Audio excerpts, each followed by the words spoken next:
Bismillahirrahmanirrahim. Assalamualaikum warahmatullahi wabarakatuh. Alhamdulillah wassalatu wassalamu ala Rasulillah Muhammad ibn Abdullah wa ala alihi wa sahbihi wa man walah wa ba'd. Faya ibadallah usi nafsi wa iyyakum bitaqwallah faqad fazal muttaqun fala tamutunna illa wa antum muslimun. Faqala ta'ala ya ayyuhalladzina amanu taqullaha haqqa tuqatih wa la tamutunna illa wa antum muslimun. Keluargaku sekalian yang terhimpun di dalam Pertagas, Pertamina Gas, kita mengawali dengan bermohon kepada Allah semoga siapapun yang berada di ruangan ini atau terhubung dalam kajian ini, semoga senantiasa dijaga, diberkahi, dan dilindungi dalam kebaikan oleh Allah Subhanahu wa Ta'ala. Kita doakan yang bertugas di luar kota. Tadi saya dengar info juga Pak Direktur sedang di Semarang. Semoga giatnya dimudahkan oleh Allah dan semoga diberikan keberkahan.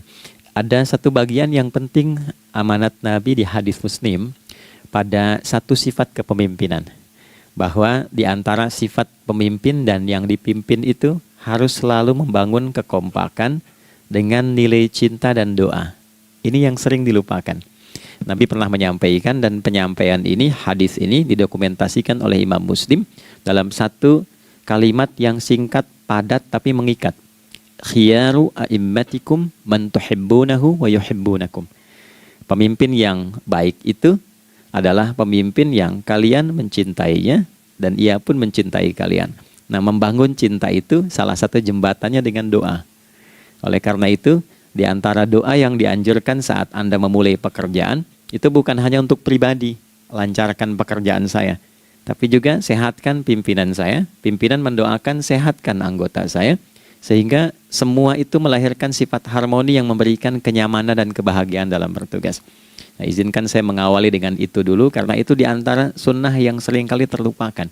Sehingga bekerja itu lebih banyak dilakukan dengan tekanan menyelesaikan tugas dibandingkan dengan rasa cinta untuk bisa memberikan nilai ibadah di dalamnya. Yang kedua, semoga sholat kita diterima oleh Allah Subhanahu wa Ta'ala. Nah, yang kedua ini tidak cukup dengan amin. Kita harus tahu dulu standar penerimaan itu seperti apa. Dan yang kedua, kenapa harus sholat? Ini poin pokoknya. Mengapa sih umat Islam itu cukup hanya misalnya dengan bersyahadat saja dipandang sudah berislam, lalu berbuat baik? Kenapa mesti ada sholat? Kenapa bahkan yang pokok sampai 5 waktunya? Dan jumlah rakaatnya pun diatur sedemikian rupa sampai teknisnya pun dijelaskan dengan rinci. Saking rincinya, bila ada yang menyimpang dari rincian itu, maka dianggap sholatnya tidak sah dan mesti diulang. Shallu kama ra'aitumuni usalli. Sholatlah kalian seperti kalian persis melihat aku menunaikan sholat. Dan dalam sholat inilah kemudian ada sanad yang tersambung secara ketat sampai-sampai dalam hadis Muslim nomor hadis 397. Demikian di Al-Bukhari juga diabadikan di nomor hadis 757 oleh sahabat Abu Hurairah. Sanadnya tersambung kepada Khalad bin Rafi Az-Zuraiqi, seorang yang sholat di samping Nabi tapi bermasalah sholatnya. Lalu Nabi meminta beliau untuk mengulangi sholatnya. Sampai 3 kali peristiwa itu hingga beliau berkata, ya Rasulullah au kama qala alimni ma uhsinu ghairah.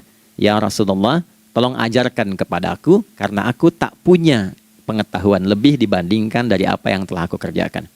Nah, dari dasar ini melahirkan satu pertanyaan kritis ya, dan juga perlu argumentasi yang kuat secara syariah mengapa kita menunaikan ibadah salat.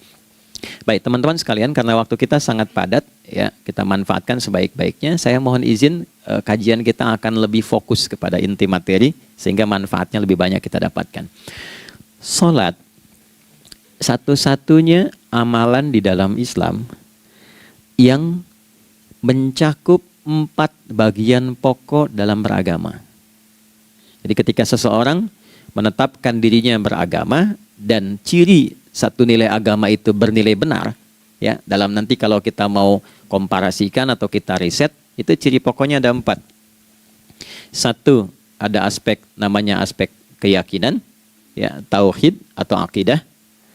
Nggak mungkin kan beragama kalau nggak yakin, Ya, karena itu pasal 29 ayat kedua itu mengandung nilai keyakinan. Negara menjamin kemerdekaan tiap-tiap penduduk untuk memeluk agamanya masing-masing dan beribadah menurut agama dan kepercayaannya itu. Ya, jadi nggak mungkin kita bisa menghasilkan nilai kepercayaan dan ibadah kalau tidak ada unsur keyakinan. Atau bahasa kitanya disebut dengan iman. Ya, iman itu nanti juga dipaku dalam setiap nilai kebangsaan di konteks Negara Kesatuan Republik Indonesia. Ini yang paling membahagiakan. Jadi mau jadi pegawai apapun itu syarat, ya, salah satu syarat yang melekatnya beriman dan bertakwa kepada Tuhan Yang Maha Esa, gitu kan? Ya, kemarin saya di BPK itu ada 11 bab Romawi, 40 pasal. Ya, di bab yang keempat pasal 13 tentang pemberhentian dan pengangkatan itu ada 11 poin A sampai K. Di poin B yang keduanya syarat menjadi bagian dari anggota BPK itu beriman dan bertakwa kepada Tuhan Yang Maha Esa. Baik, di Undang-Undang Pendidikan Sisdiknas nomor 20 tahun 2003 itu kalau kita baca dari poin menimbang ada 4, di poin B-nya saja sudah ada iman. Ya, Undang-Undang Dasar 1945 mengamanatkan pemerintah mengusahakan satu sistem pendidikan ya nasional yang meningkatkan keimanan dan ketakwaan pada Tuhan Yang Maha Esa serta akhlak mulia, baru mencerdaskan kehidupan bangsa. Ya, secara singkat, satu, agama dianggap benar kalau ada doktrin keimanan, ada akidah, ada tauhidnya. Yang kedua, ada ibadahnya. Ya, sebagai pembuktian kita beriman, buktinya apa? Ya kan? Saya beriman kepada Tuhan, kita tetapkan, misalnya Allah. Apa pembuktian keberimanan kita kepada Allah? Ya, kan pembuktiannya itu mesti diwujudkan dalam bentuk sikap. Sikap itulah yang disebut dengan ibadah. Nah, konsepsi ini ada di Quran surah ke-20 Thaha di ayat ke-14. Innani anallahu la ilaha illa ana fa'budini. Ya, sungguh aku tegaskan bahwa akulah Allah, satu-satunya Tuhan yang layak dipertuhankan dan disembah. Ketika Anda mempertuhankan aku, fa'budni, maka buktikan kebertuhananmu kepadaku dengan menyembahku. Karena itu namanya Allah punya dua arti. Satu yang dipertuhankan, kan? Ilahun wahid. Yang kedua yang disembah. Ya, jadi yang dipertuhankan dan disembah. Oke. 3. Yang ketiga harus punya unsur praktikal atau implementatif dalam interaksi kehidupan. Ya, jadi bukan cuma nyembah Tuhan, bimbingan kehidupannya apa? Implementasi dari ibadah itu. Ya, ciri umat beragama itu kan bukan hanya sekedar saya yakin, beriman, saya ibadah. Terus bukti ibadah itu dibawa dalam berinteraksi hariannya seperti apa wujudnya. Ya, makanya ketika dulu orang itu jujur, orang itu bangga dengan kejujurannya bukan sebagai orang jujur, tapi sebagai muslim. Jadi ketika ditanya, kenapa Anda jujur? Karena saya muslim. Ketika ada seorang penggembala di Sahara yang sangat gersang, diuji oleh Umar bin Khattab, ingin diambil kambingnya, kan kisahnya viral kan? Baik ya? Oh, tapi ini bukan punya saya. Bilang aja pada tuan Anda, kalau kambingnya hilang satu dimakan serigala. Lantas di mana Allah? Jawaban itu yang menggetarkan kepada jiwa. Jadi kebenaran yang diungkap dengan sikap kejujuran itu implementasi nilai beragama. Nah, jadi praktek ibadah ada di muamalah. Oke, satu akidah. Akidah dibuktikan lewat ibadah, ibadah diimplementasikan dalam muamalah. Itulah sebabnya nanti seluruh bagian tubuh kita ketika digunakan untuk bersifat dan bersikap, itu ada tuntunan iman di dalamnya. Oke? Misal, saya tanya begini ya, ini mukaddimah ya, kita belum mulai nih. Saya tanya gini, apa fungsi mata? Tuh kan, sudah keliru kan? Nah, kalau hanya melihat, hewan juga melihat. Ya? Coba kambing melihat, kan? Elang melihat. Lalu apa bedanya fungsi mata kita dengan mata hewan? Ternyata ketika kita meriset ayat-ayat Al-Quran terkait dengan fungsi tubuh kita, itu rata-rata dibuka dengan iman dulu. Quran surah 24, surah Cahaya, ayat 30 untuk laki-laki, 31 untuk perempuan. Qul lil mu'minin. Ya Muhammad katakan, viralkan pada pria-pria yang menyatakan dirinya telah beriman. Yaghuddu min absarihim, gunakan pandangannya itu yang dibimbing oleh imannya untuk melihat yang baik saja menurut standar imannya. Jadi kalau menurut imannya tak baik, nggak boleh dilihat. Karena itu ketika Anda sudah mengatakan asyhadu an la ilaha illallah, asyhadu anna Muhammadar Rasulullah, kalimat itu dari lisan turun ke hati, itu jadi cahaya ke bagian tubuh kita. Makanya ketika Anda melihat, itu ada cara pandang tertentu yang dibimbing iman, standarnya beda dengan tanpa iman. Kalau nggak ada iman, semua mungkin terlihat. Tapi ketika ada iman, hati kecil Anda akan bicara, ini nggak baik. Palingkan. Nah, memalingkan dari yang tak baik menurut iman, itu namanya ghaddul basar. Oke, perempuan juga begitu, setara. Wa kullil mu'minati yaghdudna min absarihinna. Dan katakan pada setiap perempuan yang menyatakan dia beriman, maka gunakan pandangan itu dengan bimbingan imannya. Ketika tak baik menurut imannya, palingkan. Ya, Anda lihat kajian di YouTube, terus ada iklan kan? Nah, terus menurut standar iman nggak bagus, itu otomatis akan nggak suka itu. Ya, pasti dipalingkan. Ya. Anda kalau naik pesawat tuh ya, tugas keluar tuh, pertagas tugas keluar. Kalau pramugari lagi demo tuh yang dilihat pramugarinya apa demonya dulu. Nah, iman itu akan bekerja di situ tuh. Ya, palingkan tuh.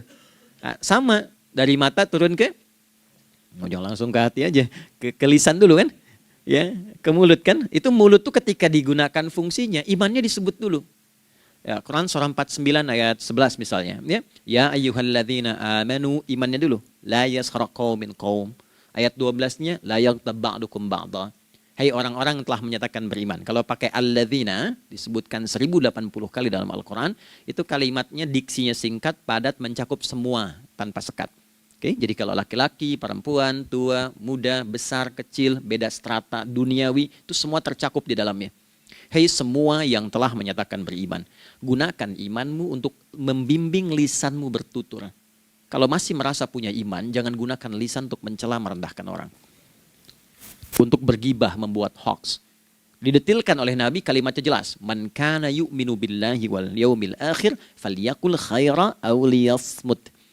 Siapapun. Nah, dari alladzina ketika dirinci pakai man. Ya, man itu bentuk tunggal, ya, personal, tapi maknanya general. Jadi kalau Anda, saya, kita baca ayat atau hadis ada man, posisikan Nabi sedang bicara ke kita. Ya, hei Adi Hidayat, posisikan Nabi bilang gitu tuh. Kalau engkau merasa beriman sama Allah dan yakin dihisab di hari kiamat, jaga lisanmu. Katakan yang baik dengan bimbingan imanmu, tak mampu engkau diam. Jadi cukuplah suami istri itu menggunakan satu hadis ini, pasti sakinah itu muncul dalam kehidupan rumah tangganya. Ya, itulah sebabnya kenapa sakinah didahulukan dibanding mawaddah. Hati-hati ya, Mbak, walaupun namanya sakinah nggak ada ini nggak akan datang tuh ketenangan tuh. Ya, ada yang tahu nggak rahasianya? Kenapa sakinah duluan dibanding mawaddah?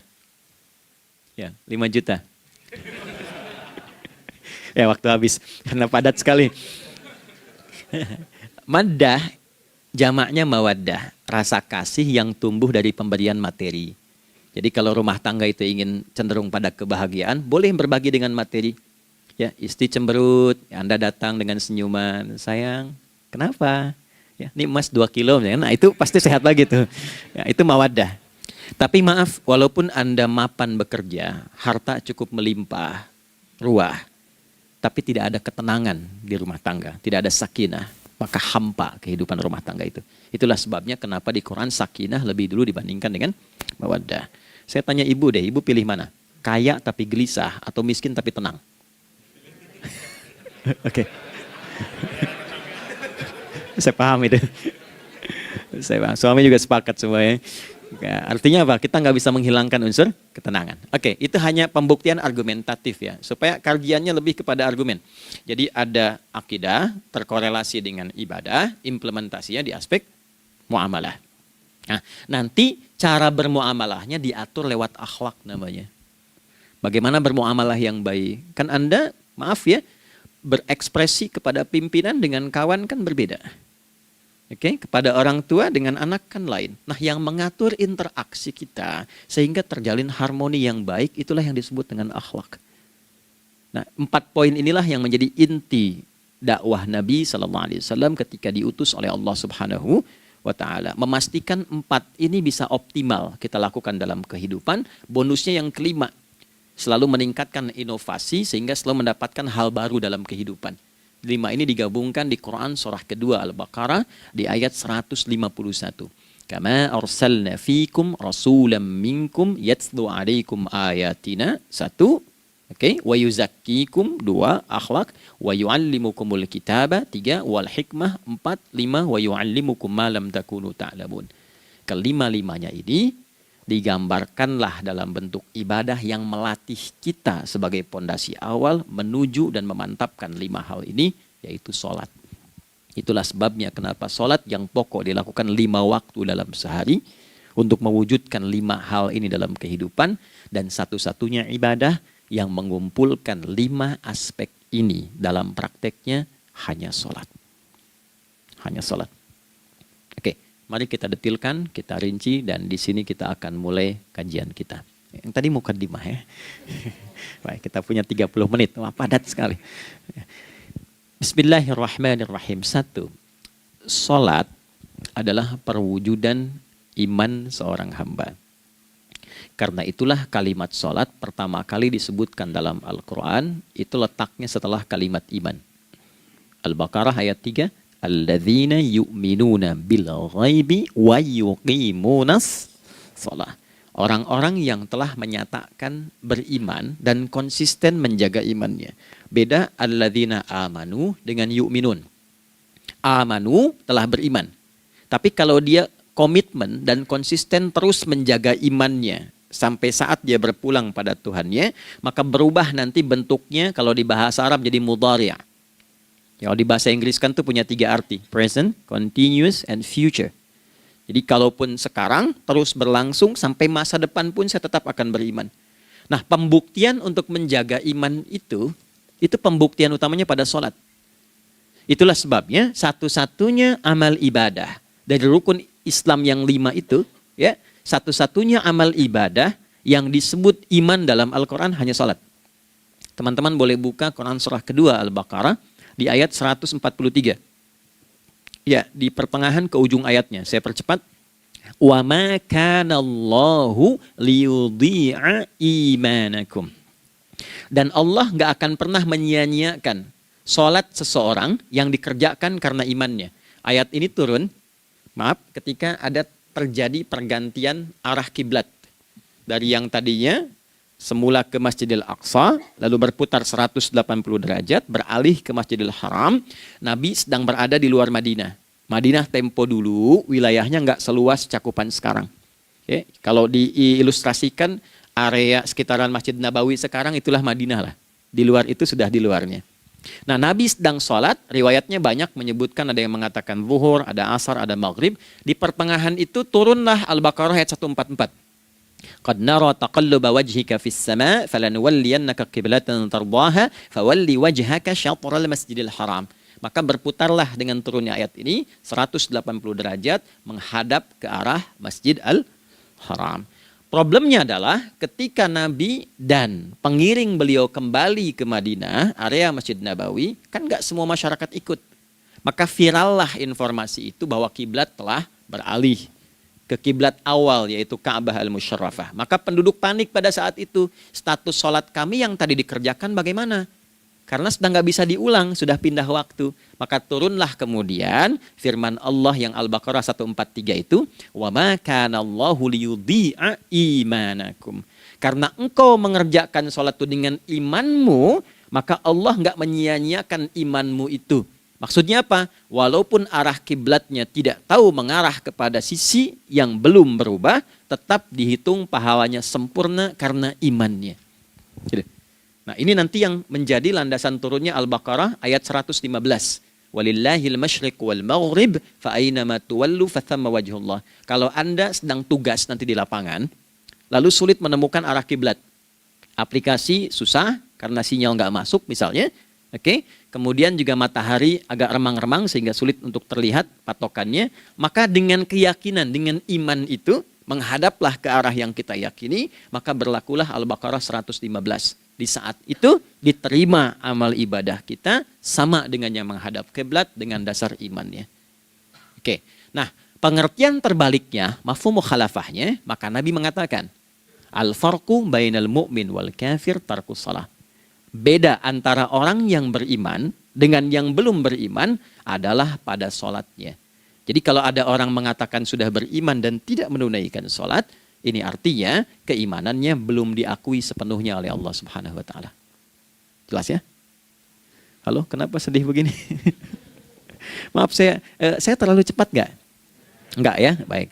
Jadi dalam poin ini penting pembedanya di sholat.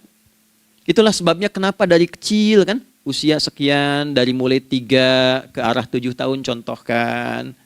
Ya, orang tuanya sholat bentangkan sejadah. Kalau bisa, kalau anak sudah mulai suka tuh kasih model sejadah yang anak-anak sukai bentuknya. Ya, dulu ada anak saya senang model mobilan, saya tidak sebutkan supaya tidak endorse gitu ya. Dikasih sejadah dengan pola itu, dia senang tuh ikutin. Kita nggak minta sholat, dia datang sendiri. Ya, nanti setelah mulai 7 tahun kan baru diajarkan dengan baik, diajak ke masjid kalau yang laki-laki. Demikian seterusnya. Ya, mengapa dari awal dituntun seperti itu? Untuk memberikan sebuah penguat bahwa penjagaan iman dimulai dari sejak dini. Ya, tapi di Indonesia saya perhatikan kelasnya sudah advance. Ya, TK sudah manasik gitu. Okay. Itu satu ya. Karena nanti kalau Nabi bilang begitu artinya akan terjadi orang mengatakan beriman tapi tidak sholat.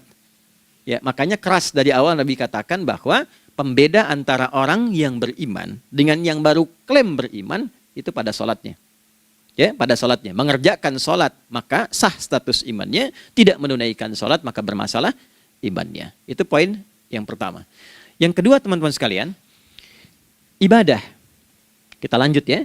Sholat adalah bagian pokok terpenting dari ibadah. Nah, di sini kita akan mulai membuka sedikit rahasia terkait dengan aspek ibadah ini. Teman-teman sekalian, ternyata sholat ini ketika oleh Allah diturunkan dalam Al-Quran, dalam konteks penunaian ibadah, bukan berarti hanya mengkoneksikan atau mengkorelasikan hubungannya dengan iman saja, bukan. Karena saya beriman, saya buktikan ibadah nyembah Allah lewat sholat. Dalilnya Quran surah ke-20 ayat 14.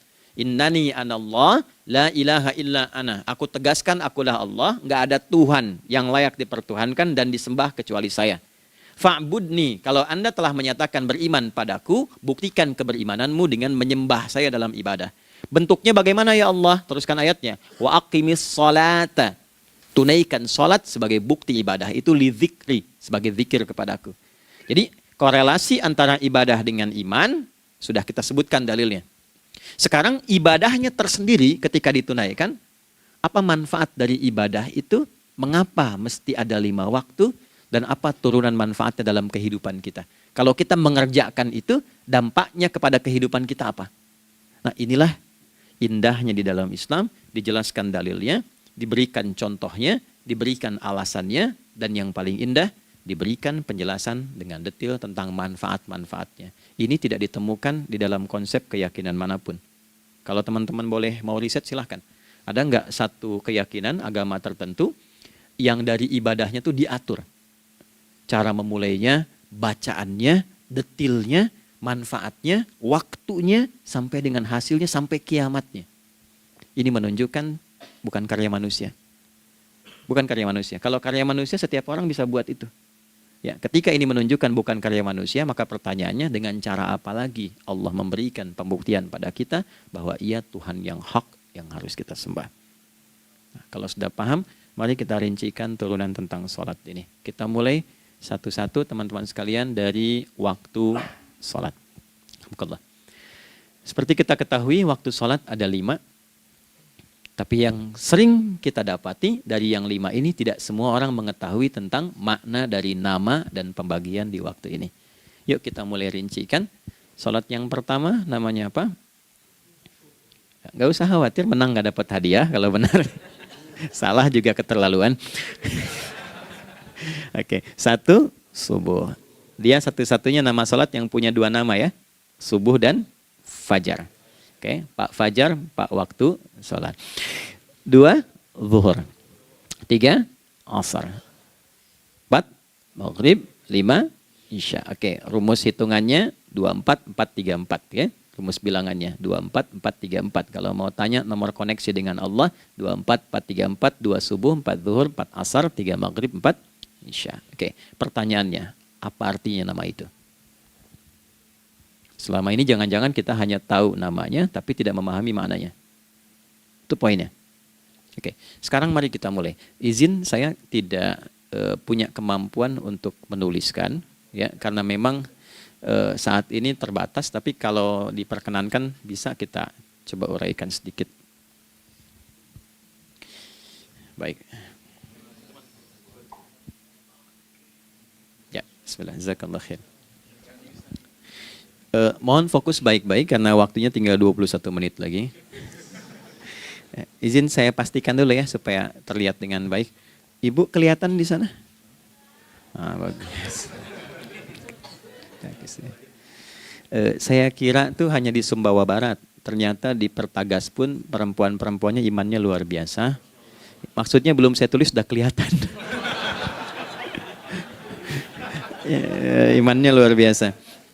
Oke, kita mulai dari yang pertama ya. 5 waktu sholat. Kita mulai dari 1 dulu. Subuh, teman-teman saya turunkan dulu ya. Izinkan saya tulis pakai bahasa Arab dulu supaya gampang. 1, dia punya 2 nama. Yang angka Arab ya. Kalau yang gini angka Hindi. Anda yang di admin di komputer pasti tahu. Ada Fajr. Kata subuh ditemukan di Al-Quran surah ke-81 At-Takwir ayat 18. Kalau keliru tolong diingatkan. Was-subhi idza tanaffas. Quran surah 81 ayat 18. Ya.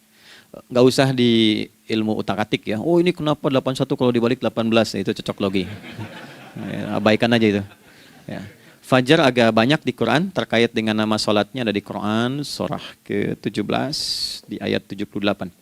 Aqimis salata liduluki syamsi ila ghasaqil laili wa Qur'anal fajr. Inna Qur'anal fajri kana masyhuda. Yuk kita mulai ke maknanya dulu. Ingat rumusnya ya. Rumusnya ini selalu begini rumusnya. Aqidah selalu punya korelasi dengan ibadah. Ibadah selalu punya korelasi dengan muamalah, interaksi harian kita. Muamalah hiasannya adalah akhlak. Barulah kemudian di sini muncul inovasi dalam kehidupan, hal yang baru. Hidup ya, yang mengacu pada 2 kebahagiaan yaitu dunia dan akhirat. Ya, konsepsi ini nanti ditemukan di Quran surah ke-2 Al-Baqarah ayat 201 dan menjadi doa paling favorit umat Islam Indonesia saat ini. Rabbana atina fid dunya fil akhirati. Oke, ya cukup. Subuh. Ini rumus dasarnya. Dari akidah, kita beriman, pembuktian imannya lewat ibadah sholat. Apa hubungan sholat dengan aktivitas harian kita? Subuh asalnya terkolerasi dengan kata asbah. Oke? Asbah itu asalnya sesuatu yang sudah siap dengan rencana yang matang. Baik, orang Arab tuh kalau bertanya begini, kaifa asbahta ya akhi? Kaifa asbahti ya ukhti? Bagaimana kabarmu di pagi ini? Itu bukan hanya nanya kabar kesehatan. Beda dengan kaifa haluk, beda. Ya, itu bertanya bagaimana kabarmu hari ini, aktivitasmu bagaimana? Lancar, sudah siap, planning bagus dan sebagainya. Ya, itulah sebabnya ketika Allah bersumpah dengan awal waktu, penandanya adalah planning kegiatan. Ya, was-subhi dan aku bersumpah demi waktu subuh, awal mula untuk berkegiatan, idza tanafas, apabila sudah mulai bergerak. Bersamaan dengan nafas yang keluar itu, maka sudah jelas rencana yang dibuat. Ya, jangankan kita, semua alam itu, semesta itu seluruhnya bukan hanya bertasbih, tapi beraktivitas dalam tasbihnya. Di waktu subuh, matahari sudah mulai bersinar kan? Ya, dan sinarnya mengambil manfaat loh. Mengandung nilai manfaat, memecah keheningan malam dan menghilangkan kegelapannya. Gelap mulai hilang, datang kemudian sinar yang memberikan kita bimbingan untuk beraktivitas. Tumbuhan dimulai waktu itu sudah mengeluarkan oksigen, menyerap karbon dioksida. Saya waktu di Utrecht, di Delft di Belanda, ya, saya coba ingin membuktikan. Kan adzan nggak terdengar keluar ya. Jadi sebelum waktu subuh itu saya keluar, kebetulan flatnya waktu itu dekat area hutan yang agak rimbun, enak gitu, udaranya bagus. Itu sebelum subuh terasa karbon dioksida. Walaupun cuma beda hampir 1 menit. Tapi begitu masuk waktu subuh, keluar kesegaran yang luar biasa. Oksigen yang keluar. Ya, Ini kan nggak mungkin kalau kuasa Allah tuh nggak mungkin terjadi seperti ini kalau bukan kuasa Allah Subhanahu wa taala. Tapi poinnya adalah yang bicara begini Quran. Nah, sekarang yang ingin saya katakan adalah alam semesta dalam konteks seperti matahari, kemudian tumbuhan, binatang, ayam bahkan mulai berkokok punya planning yang teratur. Masa kita makhluk yang dihisab tuh nggak teratur? Nggak punya perencanaan? Maka subuh itu mengajarkan kepada kita, jangan sampai ada orang Islam yang punya keimanan, lalu menunaikan sholat, diajarkanlah oleh Allah, setiap masuk subuh itu harus punya agenda yang jelas. Planning yang terukur. Jangan terjadi mengaku muslim, beriman, tapi nggak jelas perencanaan hidupnya. Jam 7 mau di mana? Jam 8 kerjakan apa? Anda dari sini ketemu 7 ke 4, atau setengah 8 ke setengah 5, 8 jam kerja. Oke, berangkat jam berapa? Petakan di jalan macetnya di sebelah mana? Ukur sampai kantor tiba jam berapa? Apa yang mau dikerjakan di kantor? Itulah Islam, itulah subuh. Sehingga tidak ada satupun orang Islam di era Nabi mengajarkan beraktivitas kecuali terukur dan teratur. Bahkan Nabi memulai itu evaluasinya di malam hari. Sehingga turun di antara surah Al-Insyirah itu ada ayat yang tegas mengatakan di ujungnya, فَإِذَا فَرَغْتَ فَانْصَبْ. Evaluasi yang telah berlalu di malam hari, evaluasinya menyeluruh sampai ke zikirnya. Dicatat nih. Ya, aku hari ini secara spiritual itu, mohon maaf, sholat jamaahnya berapa waktu tuh? Dari 5. Oke? Misalnya dari 5 itu cuma 4, berarti koreksi ada yang kurang. 1. Ya. Yang kedua, secara intelektual sudah berapa bacaan yang dibaca saat ini? Ilmu yang ditingkatkan, mensyukuri anugerah akal dan sebagainya. Bekerja sempurna enggak? Turunkan ibadahnya bagaimana? Ketika ada yang kurang, istighfari. Ya, sebagai seorang ayah, ada enggak sesuatu yang salah yang dilakukan belum sempurna?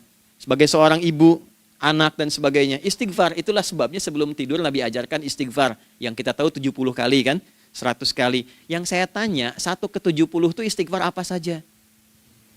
Apakah hanya bilangan di lisan? Atau dari lisan diingatkan oleh pikiran, ditembuskan ke hati? Istighfar sebagai seorang ayah yang kurang maksimal melihat anak dengan baik. Anda boleh punya jabatan di kantor, boleh direktur, boleh manajer, boleh macam-macam. Tapi ketika Anda pulang, Anda seorang ayah. Saya di Timur Tengah disebut syekh, di sini dipanggil kiai, dipanggil ustadz. Pulang ke rumah, anak saya nggak kenal itu semua. Anak saya nggak peduli itu semua. Belum pernah seumur-umur saya mengajar, lalu saya pulang, anak saya menunggu depan pintu dan memanggil, kiai. Tidak ada. Dia ingin ayahnya. Dia ingin ayahnya. Oke. Kenapa nggak kita hadirkan istighfar pertama kita itu karena kita kurang perhatian. Kurang perhatian kepada anak misalnya. Saya kalau pulang tengah malam dan semua tertidur, saya lihat satu-satu. Perbaiki cara tidurnya, doa, lihat satu-satu, minta ampun sama Allah.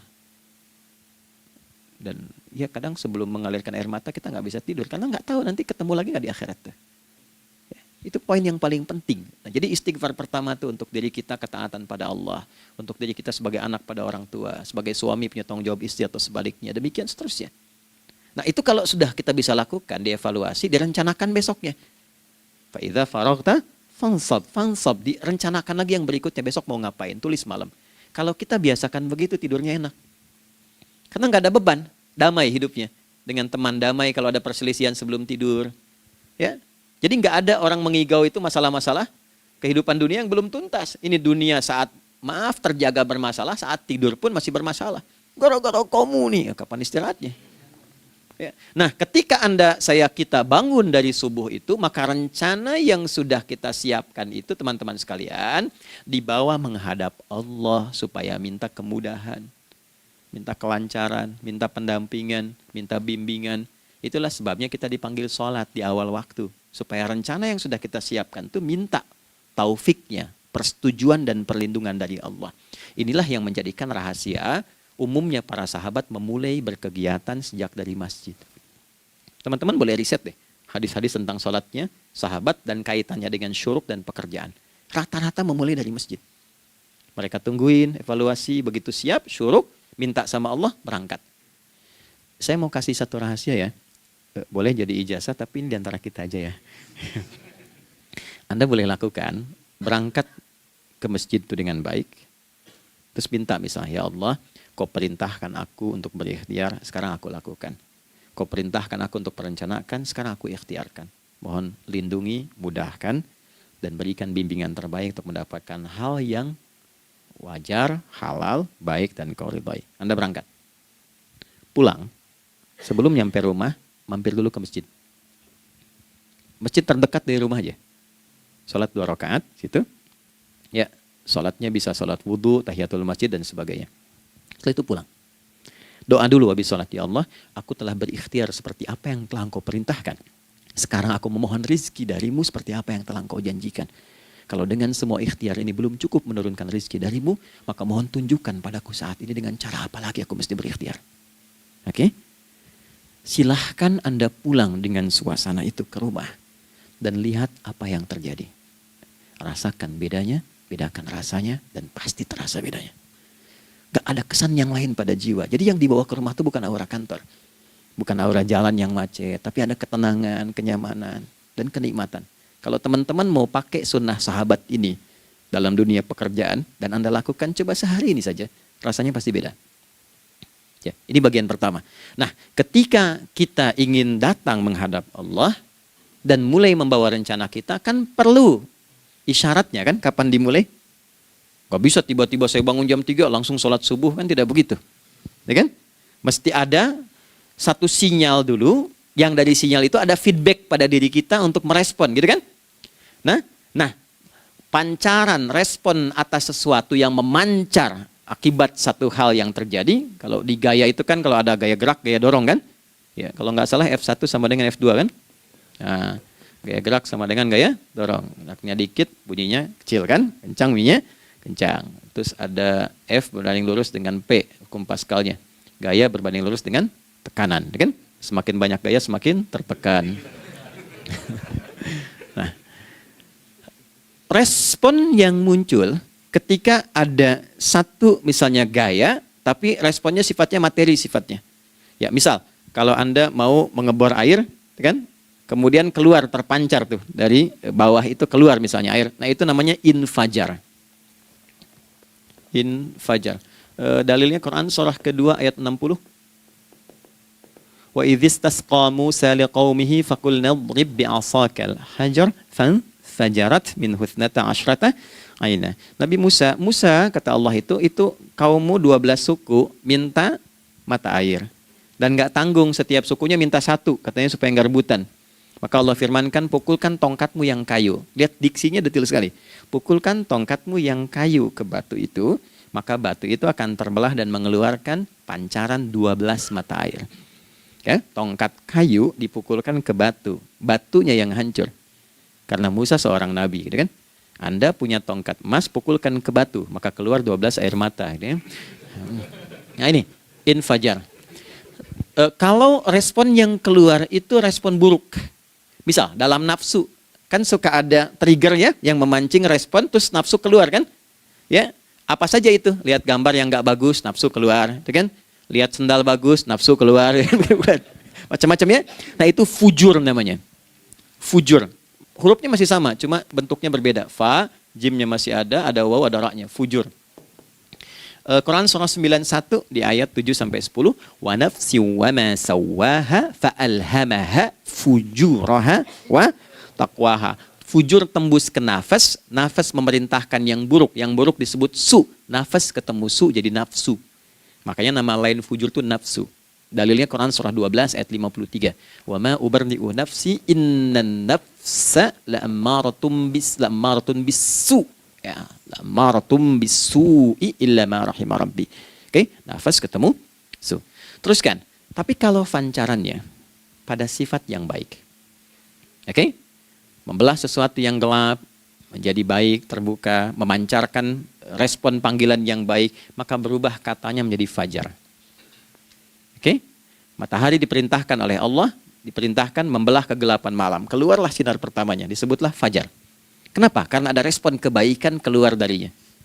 Baik, perhatikan baik-baik Quran surah kedua ayat 187. Wa kulu washrabu hatta yatabayyana lakumul khaytul abyadu minal khaytil aswadi minal fajar. Itu untuk matahari. Kita lagi tidur enak-enak, sudah nyiapin rencana malam-malam. Tiba-tiba ada panggilan. Allahu Akbar, Allahu Akbar. Itulah tandanya hati kita mengkonfirmasi iman kita dalam diri kita. Cepat, sudah adzan. Pernah begitu? Nah, konfirmasi itulah dalam bahasa lain yang disebut dengan fajar namanya. Datang. Jadi waktunya matahari membelah disebut dengan fajar, konfirmasinya pun disebut dengan apa? Fajar. Ya, jadi bersamaan waktunya dengan dua hal itu. Datanglah panggilan. Itu yang dimaksud Quran, hubungan iman dengan konfirmasinya sampai ke sholatnya ada di Quran surah 8 ayat 2. Innamal mu'minuna, iman. Alladzina idza dzukirallahu adzan. Wajilat qulubuhum, iman.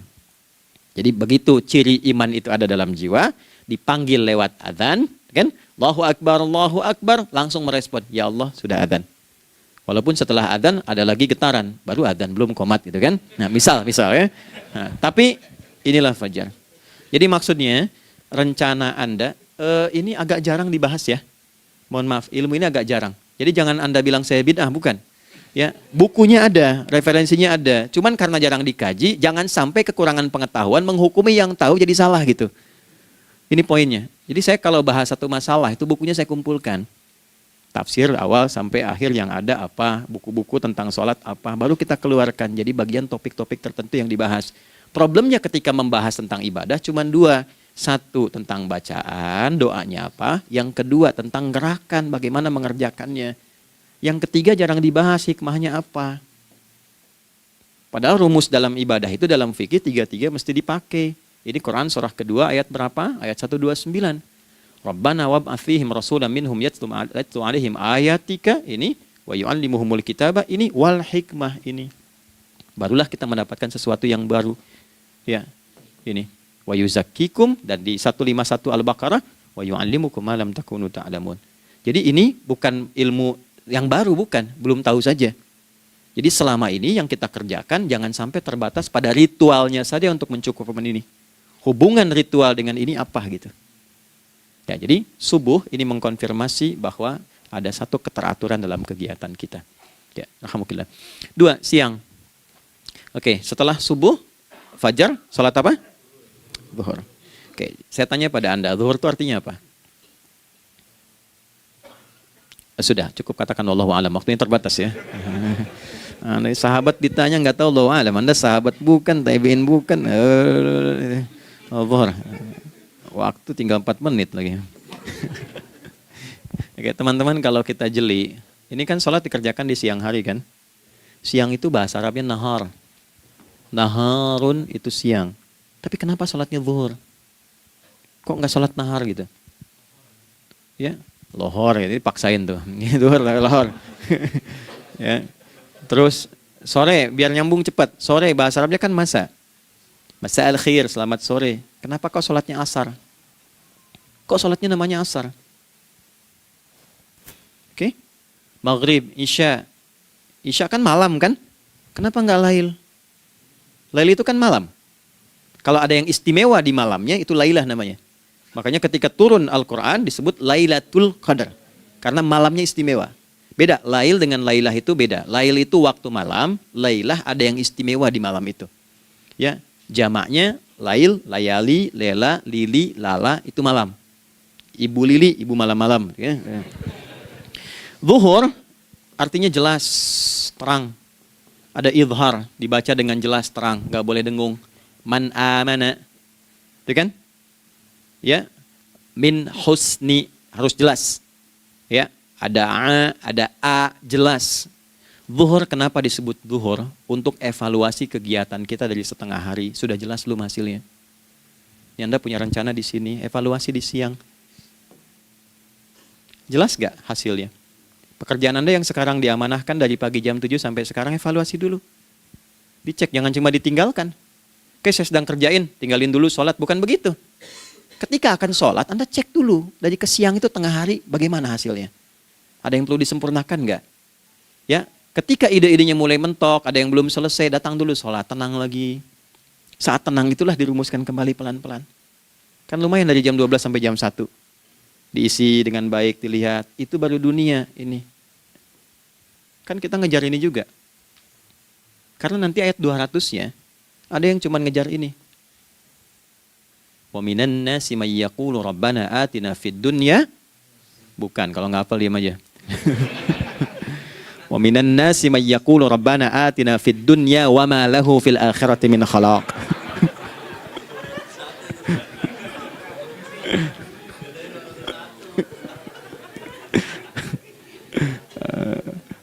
Paham kan? Dan di antara manusia ada yang fokusnya hanya dunia yang dikejar, sehingga nggak kebagian akhiratnya. Padahal dia tahu dia mau pulang. Yang lebih aneh lagi, pengen pulang surganya Firdaus dekat dengan Nabi. Tapi tiap hari kerjakan dunia, dunia lagi, berangkat gelap, pulang gelap, terus meninggal gelap juga. Kan repot. Nah, maka mesti investasi kan. Anda kalau tugas keluar kan, apalagi keluar negeri kan hukumnya beda. Bekalnya pun tidak sama.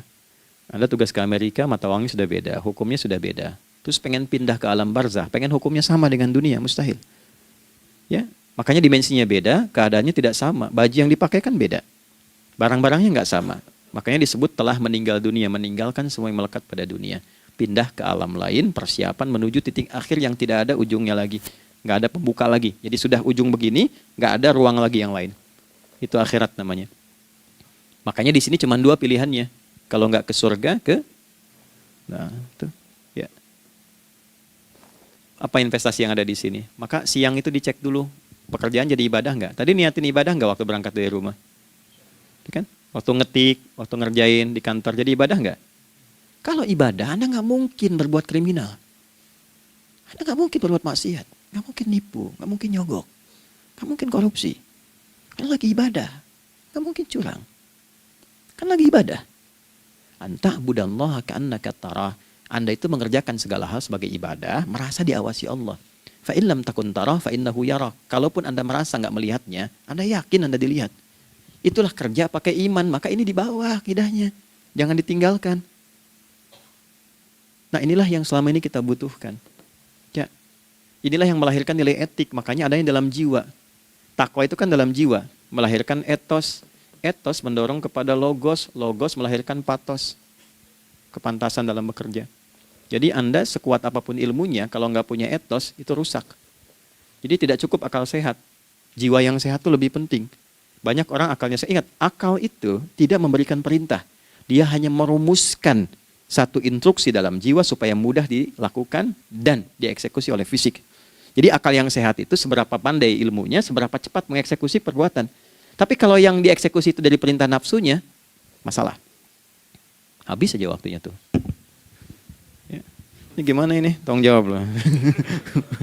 Nah, teman-teman, karena sudah habis waktu jam 1, kita baru zuhur ini. Nah, yang paling menarik itu gini, yang paling menarik, kalau ada orang belum sadar sampai zuhur tentang akibat kehidupan ini, maka muncullah asar. Apa asar itu? Kenapa mesti disebut dengan asar? Dan apa manfaat istimewanya asar kepada jiwa kita? Itu di kesempatan lain kita akan bahas. Teman-teman, waktunya sudah habis. Ya, saya menghargai Anda, kan tidak boleh juga saya ngajarkan tapi mengambil yang sesuatu yang tidak tepat ya. Kita buktikan keimanan kita dengan mengerjakan amanah pekerjaan di tempat ini dengan baik, waktu digunakan dengan baik. Kita saling mendoakan supaya semua kita dijaga oleh Allah Subhanahu wa taala. Maafkan saya, lain kesempatan kita berjumpa kembali untuk melanjutkan apa yang telah kita bahas hari ini. Mari kita berdoa, semoga doa kita diterima oleh Allah Subhanahu wa taala. Allahumma taqabbal minna innaka antas sami'ul alim wa tub 'alaina innaka antat tawwabur rahim. Nahmaduka kama 'allamtana an nahmadak wa nashkuruka syukran kama 'allamtana an nashkurak. Antal muqaddim wa antal muakhir bi yadikal khair innaka 'ala kulli syai'in qadir. Ya Allah, kami memujimu seperti Engkau mengajarkan kami untuk memuji dan bersyukur atas segala nikmat-Mu seperti Engkau bimbing kami untuk mensyukuri segala nikmat-Mu. Allahumma salli wa sallim wa barik ala habibikal karim rasulikal mustafa al-amin sayyidina Muhammadin wa ala alihi wa sahbihi ajma'in. Ya Allah, anugerahkan kami kemampuan untuk terus bersalawat pada Rasulullah, sehingga dengan itu kami mendapatkan kemampuan yang baik untuk meneladani kemuliaan beliau dalam beraktivitas kehidupan. Rabbana la tada' lana fi maqamina hadza dhanban illa ghafarta. Ya Allah, jika ada pendosa hadir di ruangan ini atau terhubung dalam kajian ini, maka jangan biarkan ya Allah ia meninggalkan tempat ini dan kajian ini kecuali Engkau telah ampuni seluruh dosa-dosanya.